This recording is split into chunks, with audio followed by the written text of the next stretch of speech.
আসসালামু আলাইকুম। আলহামদুলিল্লাহ। আজকে আমরা গেছিলাম আমাদের যে মুরগির খামারটা আছে, সেখানে আমাদের মুরগির খামারের নিচে যে লিটারগুলো আছে, সেগুলো অনেক ময়লা হয়েছিল।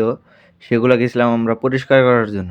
আজকে আপনাদের দেখানোর চেষ্টা করব যে আমরা মুরগির নিচের লিটারটা আমরা কিভাবে দেই এবং কি দিয়ে আমরা এই লিটারগুলো দেই। সেটা আপনাদের দেখানোর জন্য চেষ্টা করব ইনশাআল্লাহ।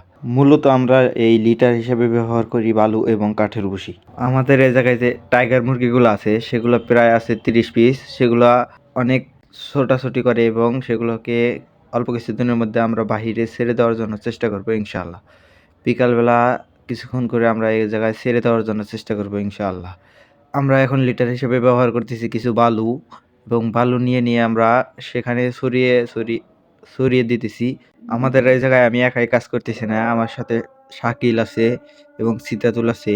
তারাও আমার সাথে কাজ করতেছে এবং আমি এগুলা নিয়ে বালুগুলো ছড়িয়ে দিতেছি আমাদের সেই মুরগির খামারের ভিতরে। বালু দেওয়ার পরে আমরা চেষ্টা করব এই বালুগুলোর উপর দিয়ে কিছু কাঠের ভুসি দেওয়ার জন্য। এই কাঠের ভুসি দিলে তাহলে বালুগুলো তাড়াতাড়ি শুকিয়ে যাবে। সেজন্য আমরা কিছু কাঠের ভুসি দেওয়ার জন্য চেষ্টা করব ইনশাআল্লাহ। আমাদের টাইগার মুরগির সাথে আমরা কিছু ফার্মি মুরগি পালন করি। সেগুলো মাশাআল্লাহ ২ টা মুরগি তারা ২ টাই ডিম দেয়। আমাদের চ্যানেলটা সবাই সাবস্ক্রাইব করবেন এবং সবাই ফলো করে দিবেন। ধন্যবাদ সবাইকে।